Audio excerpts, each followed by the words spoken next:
So DoorDash just deactivated me 2 days after I reported my sexual assault. They have my money in that account. I was working! I was literally working!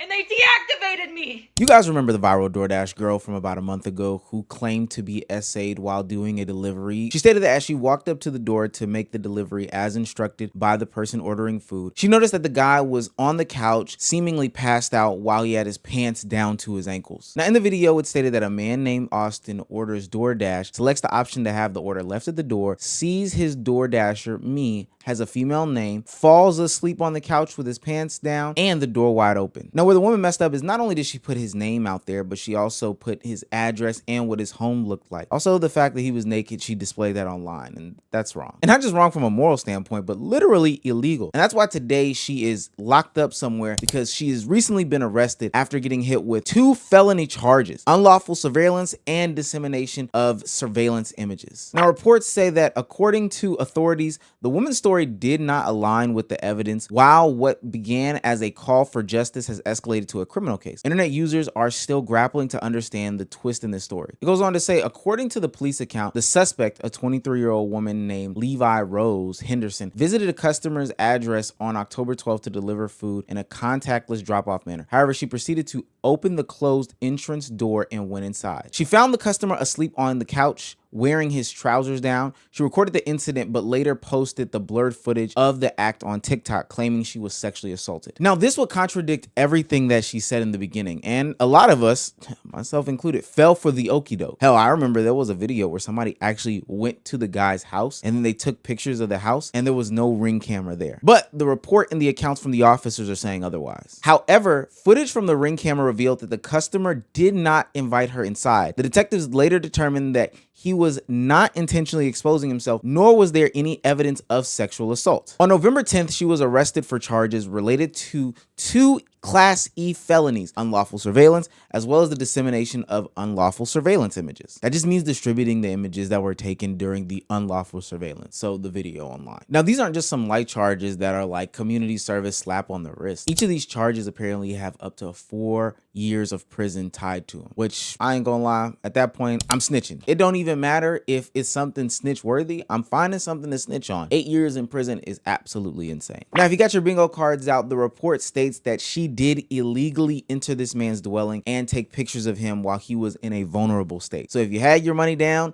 for she did a B&E and broke into his house, then hey, you get the money. Now I'll have to wait and see if the Ring camera footage actually does come out, if she actually gets hit with these charges. But I believe that there are 2 things about this situation that are extremely interesting. The ability to galvanize the internet about your story, about your plight, about your issue is extremely powerful. I know a lot of people gravitated towards this story for a lot of the reasons why a lot of people would gather towards this story. Young white girl, damsel in distress, playing on the heartstrings of victims in the past. I think my biggest takeaway from this situation is that there is a continuous misinformation and disinformation loop that exists on the internet. Now, as it seems right now, she herself is the start of the disinformation loop. But at this point in 2025, all we have to live off of are videos. We can't take words seriously anymore. And even those videos can be, corrupted and distorted. Now, look, I'm not saying that I'm above the madness. I too jump into the fire like the rest of the crowd. But throughout this whole cycle, it was interesting seeing how many people were ready to jump out on a ledge, put out a cropped image, say that something that existed that actually didn't exist existed in order to spin their narrative about this young girl and her situation. The sad part about it is it's actually so easy to be deceived on this internet, and it's even more harder to find the truth. This generation is supposed to have access to information fast, but that doesn't always mean that it's good. And it also doesn't help when even the creator themselves is saying stuff that has holes in it, flaws in it, doesn't line up with this, that, and the third story. It makes it to where even in the follow-up videos, you have to question what they're saying. I have obtained irrefutable proof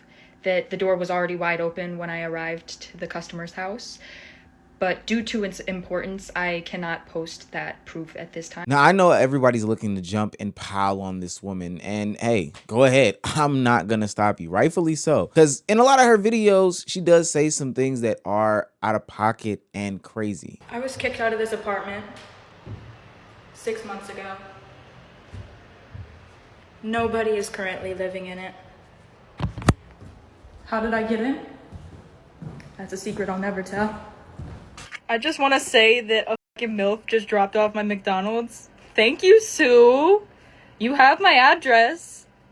Come back sometime. Come back when your shift's over. Now, about this situation, whether you're on the winning side, the losing side, or you just stayed neutral, what is very interesting to me is that there was a lot of misinformation and disinformation about the situation. I saw a bunch of random tweets popping up on the timeline claiming that they knew the guy in the house and that he does have a Ring doorbell camera and that they knew to talk to the guy. They talked to the actual man in question. And let's not forget about the slew of videos that came out surrounding the situation, depicting there being some sort of a Ring camera doorbell, door knock-in type situation going on. There is Ring footage from the DoorDash video, watch. Okay, so if you somehow haven't heard the news by now, allegedly people on the internet claim that the man on his couch in his own house has Ring camera footage of the whole situation going on, which has people outraged. That's AI. But That's probably all AI. the craziest thing about this whole situation is everybody keeps flip-flopping on whose side they're actually on. Personally, I did the same thing. First I was defending her, then I wasn't, then I was again, and I'm just all over the place. Now, I've done a lot of research about this, and I actually couldn't find the footage anywhere or the man talking about where the footage is. Now, this could just be another thing where the internet just spreads rumors for attention, but the DoorDash girl hasn't uploaded for a week on her page, which has people questioning what's going on with her. I just think that it's interesting to note that people are so invested in this situation. They're willing to go so far to prove their point that they're even generating Sora fake AI videos to prove that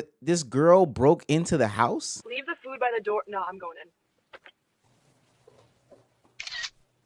I am the victim! I am the victim! I am the victim! Leave the food on the door? Oh, we're cooked. Nah, I'm going in now.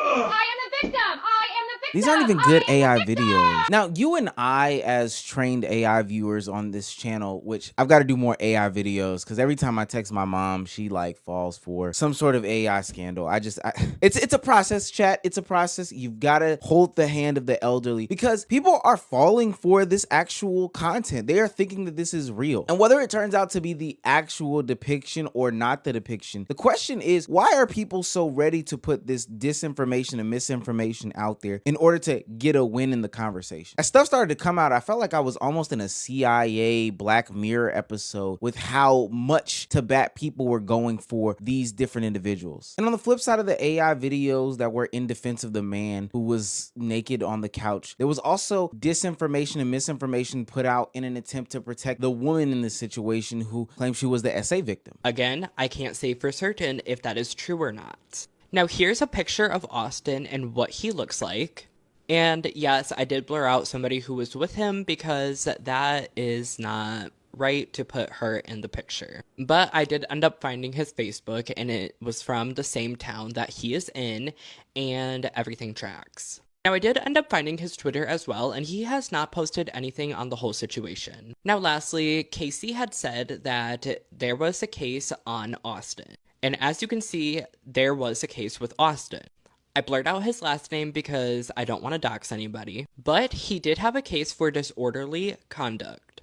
Now, looking more into the case, you can actually see that he was in trouble for indecent exposure, but since it was his first time, it got moved down to disorderly conduct. And see, this is where I step out of the conversation. I don't know what type of day and age we're in, but the stuff that I'm seeing that people are willing to believe disinformation, misinformation, AI videos, fake content, etc., in order to prove their point, to get their shit off, is really, really strange and unbelievable. I get it. You get some sort of instant gratification in the moment of being on the right side of history, but I promise you, there is no scorecard for Chatter 707. There's no scorecard for X creator when it comes to who's right or who's wrong on these different things. And ultimately, we have to check, and this is just another time, and I'm not saying that I'm not like totally blameless in this conversation, but this is another time where we have to check what we are putting out there, check what's being pushed to the forefront. I bring up those obviously bad AI videos in this conversation because I saw big TikTok creators actually put that shit on their page and pose it as real video. Forget if they get vindicated in December or whatever. That's not right. Like, that's just not right at all. And I know that people will be ready to jump on the bandwagon and kind of poo-poo on her for all the things that she's done in this situation, the potential lies that she's told, etc.,